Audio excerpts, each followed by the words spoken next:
而家示範點樣安裝一個程式，當個卡人輕咗或者係喐唔到嗰陣時，可以好快咁樣 Q 咗佢，同埋重新執行。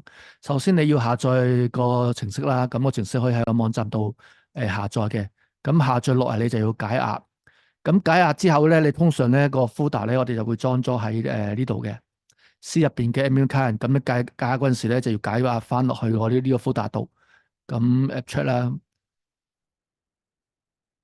咁呢兩個程式就會喺度噶啦。咁記得呢兩個程式同埋個卡人要同一個地方嘅。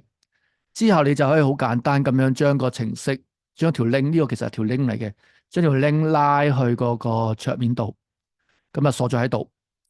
咁點樣咧？當你個卡人輕咗嗰陣時咧，你就可以撳呢個掣，咁佢就會 Q 咗，跟住就會重新再行過噶啦。